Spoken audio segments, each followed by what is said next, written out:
Baiklah, bismillahirrahmanirrahim. Assalamualaikum warahmatullahi wabarakatuh. Perkenalkan, di sini kami dari kelompok 5, mata kuliah agama 2. Di sini kelompok kami akan mempresentasikan PowerPoint mengenai judul materi, yaitu bagaimana membangun paradigma Qur'ani. Sebelum itu, izinkan saya memperkenalkan anggota kelompok saya. Yang pertama, ada saya Juniora Putri Ritonga dengan NIM 40.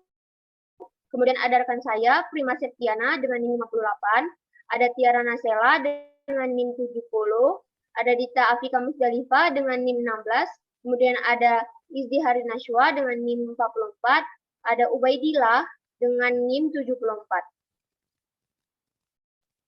Next slide. Baiklah, untuk rekan saya Dita Musdalifah, dipersilahkan untuk membacakan materinya. Pengertian paradigma Qur'ani. Secara etimologis, paradigma adalah cara pandang, cara berpikir, dan cara berpikir tentang suatu realitas. Adapun secara terminologis, paradigma adalah cara berpikir berdasarkan pandangan yang menyeluruh dan konseptual terhadap suatu realitas atau suatu permasalahan dengan menggunakan teori ilmiah yang sudah baku, eksperimen, dan metode keilmuan yang bisa dipercaya. Jadi, paradigma Qur'ani adalah cara pandang dan cara berpikir tentang suatu realitas atau suatu permasalahan berdasarkan Al-Quran. Mengapa Al-Quran dijadikan paradigma? Semua orang menyatakan bahwa ada suatu keyakinan dalam hati orang-orang beriman. Al-Quran mengandung gagasan yang sempurna mengenai kehidupan. Al-Quran mengandung suatu gagasan murni yang bersifat metahistoris.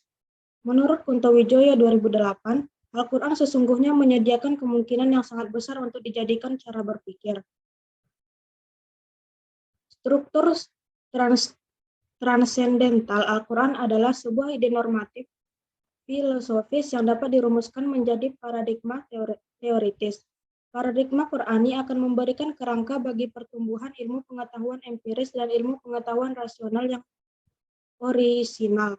Dalam arti sesuai dengan kebutuhan pragmatis masyarakat Islam, yaitu untuk mengaktualisasikan misinya sebagai khalifah di muka bumi. Sumber paradigma Qur'ani. Yang pertama yaitu historis. Nah, dalam sejarah peradaban Islam ada suatu masa yang disebut masa keemasan Islam. Mengapa? Karena umat Islam berada dalam puncak kemajuan dalam berbagai aspek kehidupannya, yaitu ideologi, politik, sosial budaya, ekonomi, ilmu pengetahuan, dan teknologi, pertahanan, dan keamanan. Nah, yang kedua yaitu filosofis. Nah, faktor-faktor yang menyebabkan umat Islam bisa maju pada saat itu dan dalam waktu yang amat lama, lebih dari 5 abad, maka jawabannya tentu saja karena umat Islam menjadikan Al-Quran sebagai paradigma kehidupan. Next slide. Nah, yang ketiga yaitu psikologis. Nah, Al-Quran itu dijadikan sebagai paradigma dalam segala aspek kehidupan dan Rasulullah SAW menjadi role model atau uswatun hasanah dalam mengimplementasikan Al-Quran dalam kehidupan sehari-hari. Dan yang keempat yaitu sosiologi. Nah, Al-Quran itu pada masa itu bukan hanya dijadikan sebagai sumber ajaran, tetapi juga menjadi paradigma dalam pengembangan iptek, pengembangan budaya, bahkan Al-Quran dihadirkan untuk mengatasi dan menghadapi berbagai problem kehidupan umat Islam pada saat itu.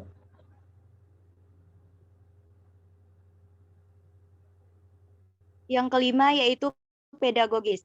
Para sahabat menjadikan Rasulullah sebagai panutan, figur, dan pemimpin. Setiap perbuatan yang Rasulullah kerjakan, maka mereka pun melaksanakannya, dan setiap larangan yang Rasulullah tinggalkan, maka mereka pun meninggalkannya.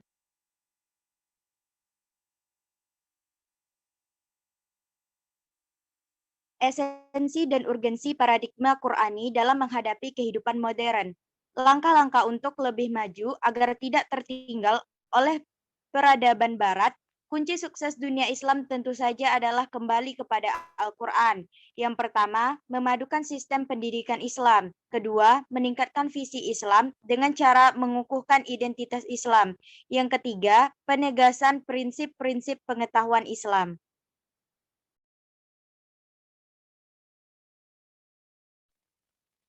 Kesimpulan, paradigma Qur'ani telah berkontribusi dalam mewujudkan kemajuan dan pada zaman keemasan Islam yang ditandai dengan kemajuan pesat perkembangan iptek dalam dunia Islam, yang berimplikasi terhadap kemajuan di bidang lainnya seperti ideologi, politik, ekonomi, budaya, militer, pendidikan, perdamaian, keamanan, kesejahteraan, dan lainnya.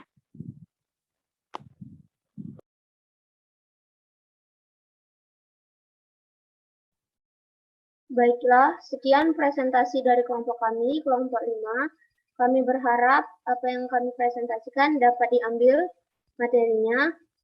Mohon maaf apabila ada yang kurang. Wabillahi taufiq wal hidayah. Wassalamualaikum warahmatullahi wabarakatuh.